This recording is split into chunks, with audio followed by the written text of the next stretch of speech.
¿Qué fanático del cine no conoce La Naranja Mecánica? Una de las películas más fuertes, sádicas y perturbadoras en la historia del cine, hecha por un director igual de intenso, perturbador y sádico. Oye, tiene sentido para mí. Por supuesto, no es ningún secreto el impacto que tanto la película como su historia han tenido en la cultura popular. Pero lo que muchos suelen ignorar es simplemente lo tremendamente arriesgada que esta película fue y en cierto sentido sigue siendo el día de hoy para los estándares de Hollywood. Pero después de tantos años, ¿la película aún se mantiene? Vamos a verlo. ¿Cuál es la historia? La película nos presenta a Alex DeLarge, interpretado por Malcolm McDowell, un joven sociópata que lidera a un grupo de vándalos que viven la vida haciendo toda clase de maldades, tomando drogas, asaltando a vagabundos, metiéndose en peleas, todo en el nombre de la satisfacción pura. Hasta que un día Alex llega demasiado lejos, lo que lo lleva a ser traicionado por su pandilla, arrestado y elegido como voluntario para una nueva técnica experimental de terapia que lo convierte en un ciudadano modelo, descubriendo por las malas que el mundo exterior no está exactamente listo para tenerlo de vuelta. Antes de empezar, quiero mencionar que nunca leí la novela original de Anthony Burgess, así que solamente voy a juzgar la película sin la necesidad de tener que compararla con el material original. ¿Está bien? Ok, de vuelta a lo nuestro.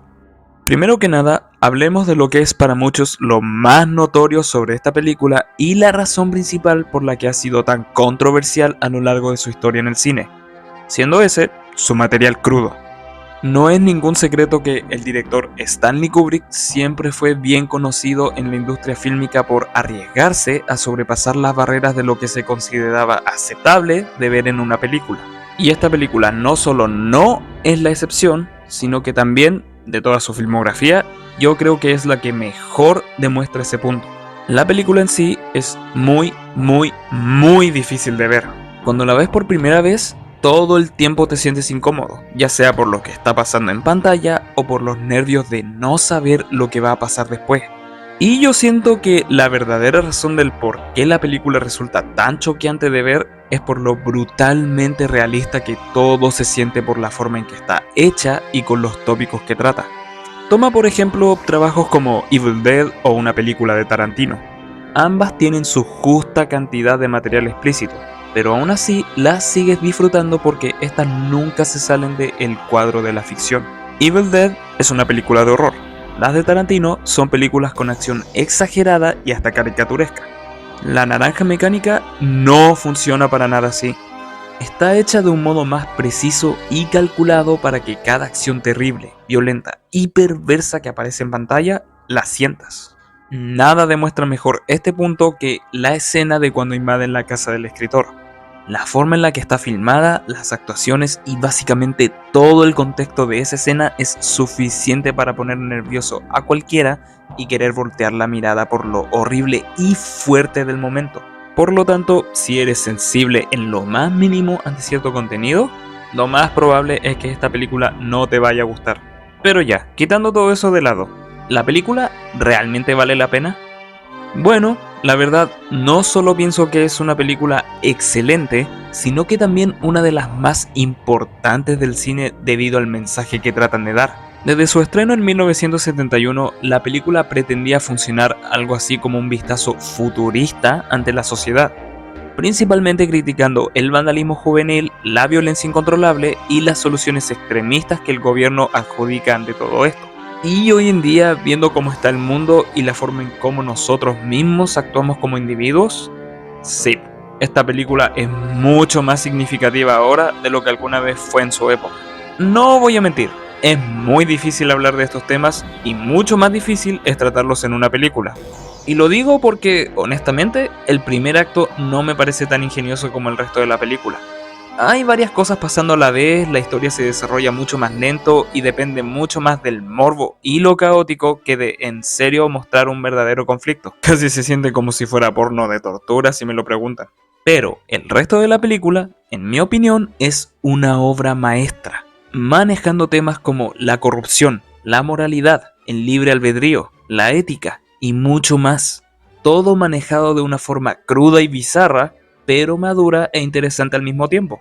Incluso el primer acto, cuando lo piensas bien, ayuda a establecer el tono y la atmósfera que se va a ver por el resto de la película, y además nos da una buena idea e introducción sobre quiénes son nuestros personajes y a lo que nosotros, como espectadores, nos estamos metiendo.